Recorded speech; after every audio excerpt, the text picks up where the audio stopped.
Kalau kita punya modal, usaha kita pasti bisa lebih berkembang lagi. Mari, silakan. Silakan Benar. beli. Yang murah. Mari silakan. Ayo Pak. Silakan. Ayo Bu, silakan. Dipilih sendiri. Kedengarannya lucu.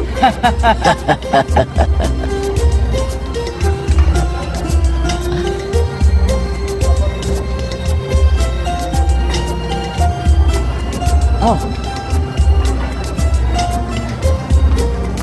Tahan lama, tahan panas, tahan hujan. Ayo, siapa yang mau beli? Ayo silakan. apa itu? Berapa harganya? 12 rupiah Paman. Apa bisa kurang sedikit? 8 rupiah bagaimana? 8 rupiah. Maaf Paman, tidak bisa. Tidak bisa. Aku butuh waktu 2 minggu untuk membuatnya. Harga 12 rupiah pun itu sudah cukup murah.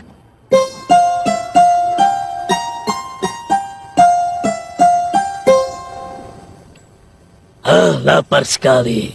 Makan apa aku hari ini? Aku beruntung. Ada rusa untuk makan siangku.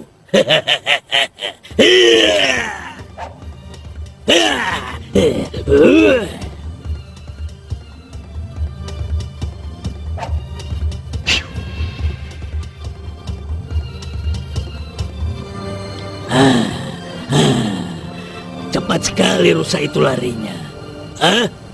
Di mana aku sekarang?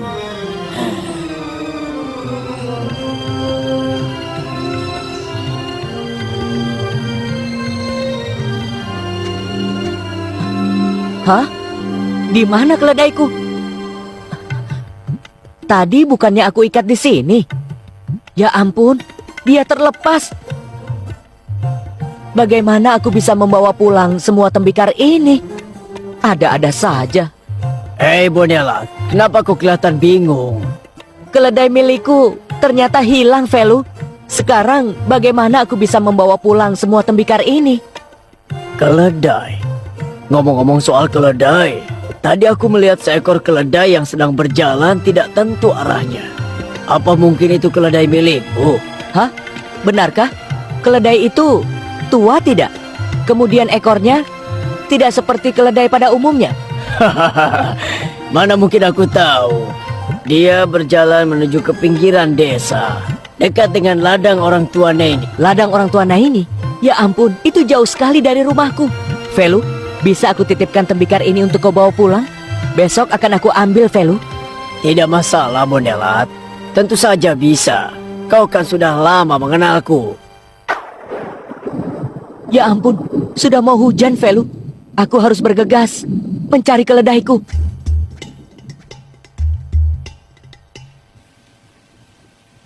Ya ampun, hujan semakin lebat saja. Sudah tersesat, perutku lapar, dan sekarang hujan lagi. Matilah aku sekarang.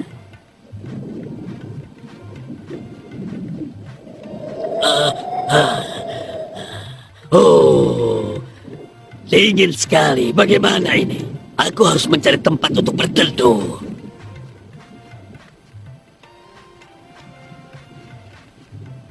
Hah?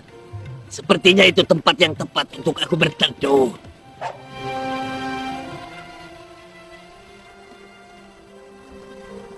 Betapa malangnya nasibku. Atap tidak pernah diperbaiki.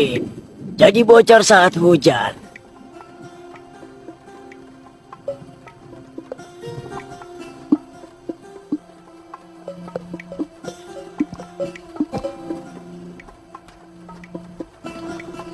Wah, bocornya di atas kasur. Kalau begini bagaimana aku bisa tidur?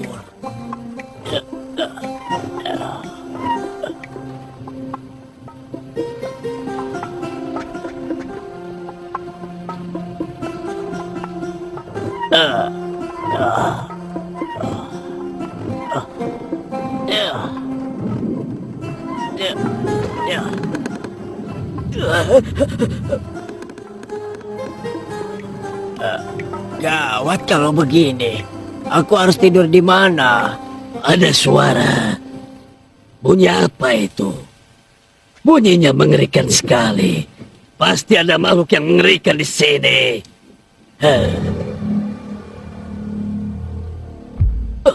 Menakutkan. Kalau dia menyerang, matilah aku di sini.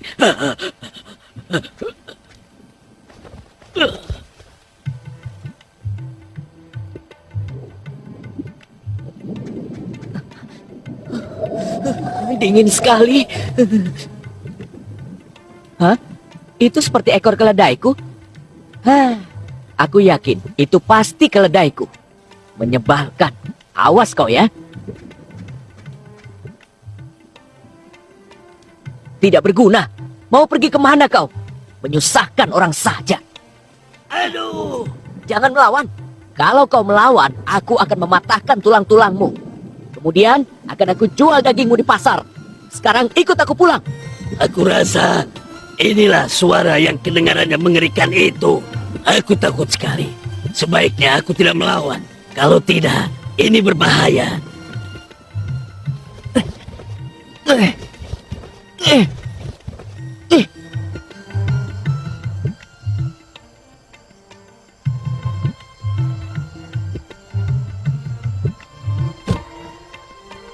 Tunggu aku di sini. Jangan kemana-mana lagi. Mengerti? Kau sudah pulang? Kenapa terburu-buru? Ini kan hujan, kau tidak perlu pulang. Nanti kalau kau sakit bagaimana? Kau ini, aku belum sempat duduk kau sudah marah-marah. Sekarang berikan padaku tali ikat keledai itu. Aku bukannya marah-marah, tapi aku memberi nasihat. Ada di dapur. Kau ambil saja sendiri ya.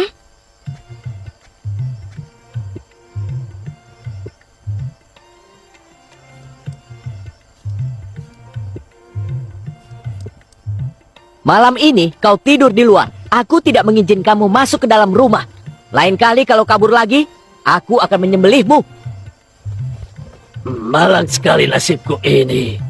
Sudah lapar, sekarang ditinggalkan di luar rumah dalam keadaan hujan. Nasib. Sudahlah. Lebih baik aku tidur saja.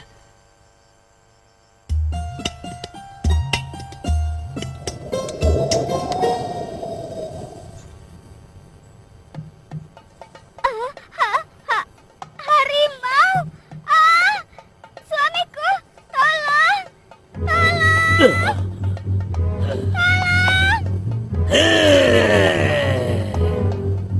Kenapa? Ada apa? Kenapa kau teriak-teriak seperti itu? Itu! Hah?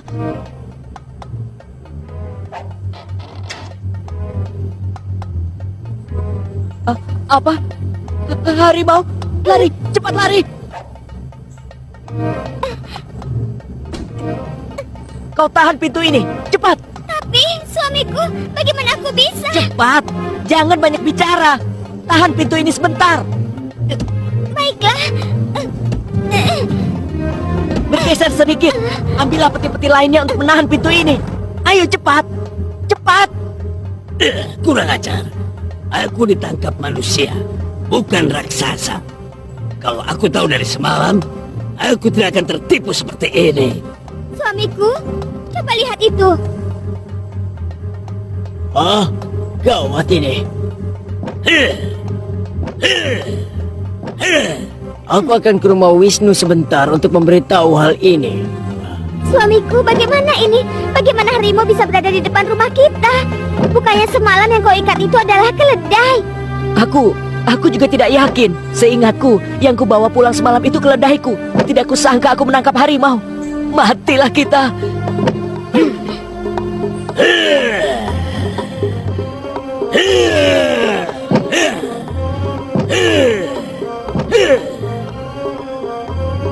Wah, banyak sekali manusia di sini. Sepertinya mereka ingin membunuhku. Sebaiknya aku cepat-cepat lari dari sini. Suamiku, aku sudah tidak mendengar suara harimau. Apakah dia sudah pergi ya? Mana aku tahu. Coba saja kau lihat. Kenapa harus aku yang melihatnya? Kau saja, kau kan laki-laki. Kau juga suamiku. Sabarlah. Harimau itu sudah tidak ada. Dia sudah pergi dari sini. Legalah aku.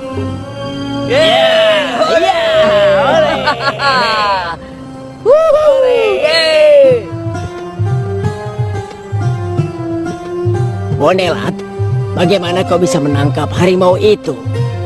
Ceritakanlah pada kami kejadiannya. Sebenarnya biasa saja. Jangan terlalu dibesar-besarkan. Biasa katamu? Menangkap harimau, mengikatnya di depan rumah, menurutmu itu hal biasa? Itu hal yang luar biasa, Bonelat. Katakan, apa yang sebenarnya terjadi? Baiklah, karena kalian semua ingin tahu apa yang terjadi sebenarnya, akan aku ceritakan. Semalam, saat aku sedang mencari keledaiku yang hilang, aku mendatangi pondok kakek tua Neini. Saat itulah, aku melihat seekor harimau sedang mengelilingi rumah orang tua Neini sambil mencakar-cakar dinding rumahnya. Orang tua Neini yang ketakutan berusaha untuk mengusir harimau itu agar pergi dari rumahnya. Hush! Hush! Jangan mendekati rumahku. Sepertinya orang tua Neini dalam kesulitan. Aku harus membantunya mengusir harimau itu. Matilah kau, harimau! Tidak tahu malu kau. Beraninya hanya menyerang orang tua yang tidak berdaya. Nah, sekarang kau tahu akibatnya. Begitulah ceritanya. Setelah itu, aku membawanya pulang ke rumah untuk berjaga-jaga dan membawanya kembali ke lingkungannya tadi pagi. Tapi sayangnya, dia malah kabur lebih dulu. Berani sekali kau, Bonelat.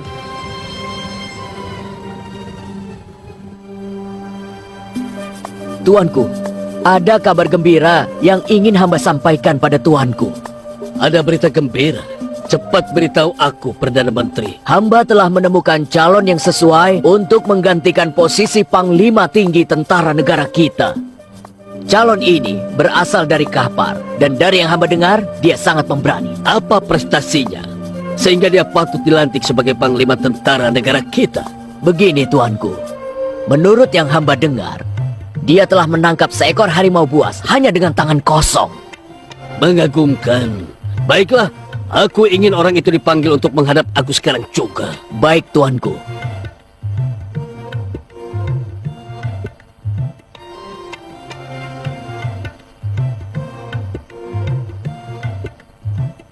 Aku injak dia seperti ini.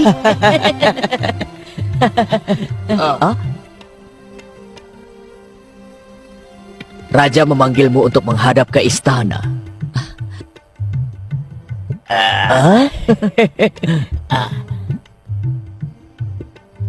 Kau tahu kenapa kau dipanggil ke sini? Tidak tuanku. Hamba tidak tahu kesalahan apa yang telah hamba lakukan sehingga dipanggil menghadap tuanku. Kalau ada, hamba mohon ampuni hamba tuanku. Tidak, bukan begitu. Kau tidak bersalah sama sekali padaku. Baiklah, siapa namamu? Bonelat tuanku. Baiklah, Bonelat. Aku memanggilmu ke sini setelah mendengar cerita tentang keberanianmu bertarung dengan harimau tanpa menggunakan senjata.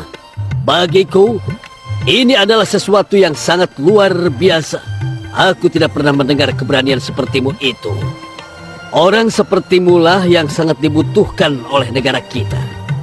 Jadi, bersediakah jika aku melantikmu menjadi panglima tentara di negara kita, menggantikan Panglima Rama yang telah gugur ketika menjalankan tugasnya? Tapi tuanku, hamba... Tapi kenapa, Bonelat? Tidak apa-apa tuanku. Hamba tidak tahu apa yang harus hamba katakan. Hamba hanya menurut perintah tuanku. Matilah aku. Bagus kalau begitu. Perdana Menteri, umumkan segera pelantikan Bonelat ini ke seluruh pelosok negeri dan berikan rumah baru untuk Bonelat. Cepat laksanakan. Baik tuanku. Suamiku, kenapa kau kelihatan sedih? Bukankah harusnya kau merasa senang? Senang? Senang katamu? Aku ini kan tidak tahu apa-apa tentang peperangan. Sekarang aku malah dilantik menjadi panglima tentara. Aku menyesal telah menceritakan kisah itu. Kalau tidak, ini semua tidak akan terjadi. Pantas saja kau merasa takut. Bukankah waktu itu kau sudah sombong dan bercerita tentang pertarunganmu dengan harimau itu? Mati aku. Mati aku.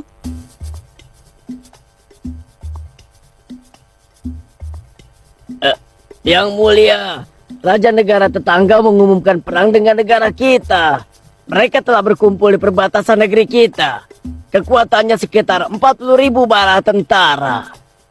Tampaknya peperangan sudah tidak bisa dicegah lagi. Perdana Menteri, panggil Panglima Bonelat untuk bersiap-siap. Selamat pagi, Panglima. Kuda ini aku serahkan atas perintah raja kita. Dan agar Panglima tahu, kuda ini adalah milik Baginda sendiri. Diberikan sebagai hadiah untuk tunggangan Panglima ke medan perang. Baiklah, terima kasih. Katakan pada Baginda, aku sangat berbesar hati menerima hadiah ini. Hamba mohon diri. Para tentara sudah berkumpul di pekarangan istana, menunggu kedatangan Panglima untuk memberikan arahan. Aku akan segera menyusul. Ada beberapa hal yang ingin aku selesaikan sebelum pergi berperang. Habislah aku nanti. Bagaimana aku bisa berperang kalau menunggang kuda pun aku tidak tahu caranya. Apa yang harus aku lakukan? Jangan memikirkan itu lagi. Apapun yang kau lakukan, kita serahkan saja pada Tuhan. Seharusnya aku tidak berbohong dari awal. Suamiku, sudahlah. Kau memang harus berjuang dengan berani untuk negara kita.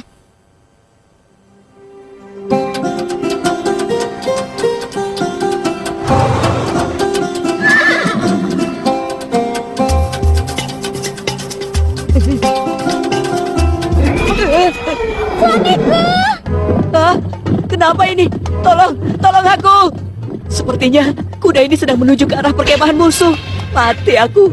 Hei, itu kan Panglima Bonelat. Dia mau pergi kemana? Sepertinya dia akan pergi menyerang musuh sendirian. Tindakan yang sangat berani.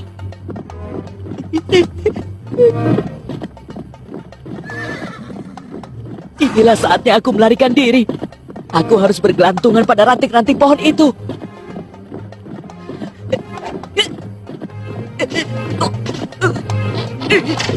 Ya ampun, tamatlah aku kalau seperti ini. Tolong! Tolong!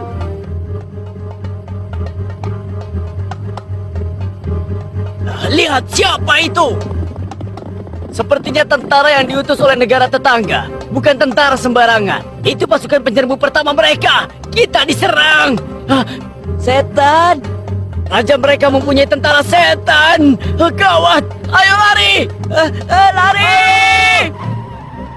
Wah!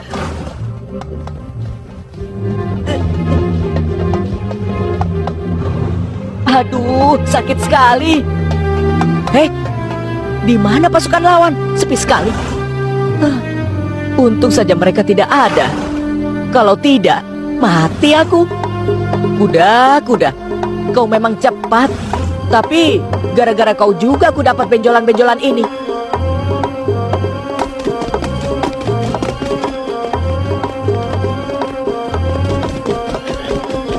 Lihat, itu panglima kita. Panglima, bagaimana keadaan Panglima? Dan bagaimana dengan keadaan tentara-tentara musuh?